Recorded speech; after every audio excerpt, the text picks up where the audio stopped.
Top quality और consistent performance के लिए सिर्फ सिल्वर पंप्स। टॉप क्वालिटी और कंसिस्टेंट परफॉर्मेंस के लिए सिर्फ सिल्वर पंप्स, नाम याद रखना। जिंकायचं आहे ना? किती जोरात? किती जोरात? एकदम जोरात। या वेळेला आपल्याला महाराष्ट्रामध्ये विक्रम करायचा आहे। मी पुन्हा तुम्हाला सांगेन, इतके महापालिकेत नगरसेवक कुणाचे नसतील तेवढे आपले आले पाहिजे।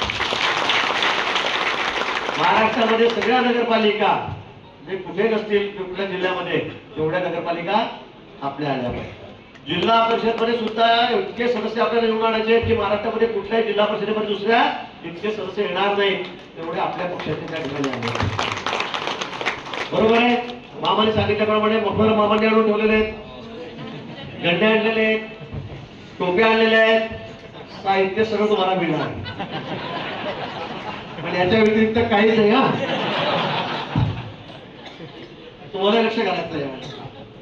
त्यामुळे मला असं वाटतं की आपली सगळी तयारी, लोक तयार आहे, जनता तयार आहे, मतदार तयार आहे। आपण मात्र कुठे कमी पडू नका, आपण कुठे मागे बिलकुल वळूनच बघू नका।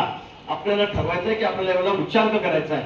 मागच्या वेळेला महापालिकेने आपण 57 लोकांनी 84पैकी, आपलं जिल्हा परिषदमध्ये कधीही आपल्याला स्पष्ट बहुमत नव्हतं। आपल्याला आपण 64पैकी 35-36 लोक आपल्या या ठिकाणी निवडून आलेले होते। यावेळेला मात्र हा आकडा खूप पुढे जायचा आहे। मी नाशिकमध्ये सांगितलंय, मी धुळ्यातही सांगितलेलं आहे, मी नंदुरबारलाही सांगितलंय, नगरलाही सांगितलं। उत्तर महाराष्ट्राची जबाबदारी माझ्याकडे आहे, पण मी सांगितलं उत्तर महाराष्ट्र यावेळेला महाराष्ट्रामध्ये नंबर 1 आहे, नंबर 1 आहे। आणि त्यासाठी हो, आणि म्हणून मला असं वाटतं की हे आपल्या भरोश्यावर मी सांगितलेलं आहे। एकटा मी येणार आहे, फक्त मफलर टोप्या घेऊन येणार आहे त्याच्यामुळे होणार नाही।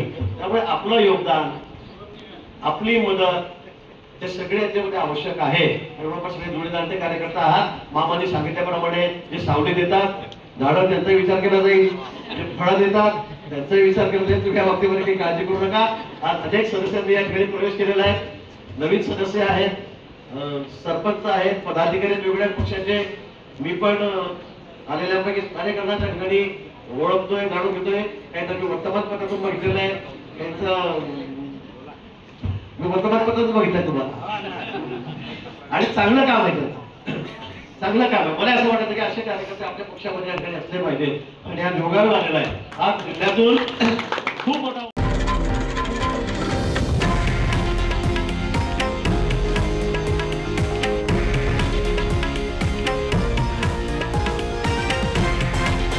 हे आहे देशातील नंबर 1 न्यूज नेटवर्क, आणि आपण पाहत आहात TV9 मराठी, एकमेव।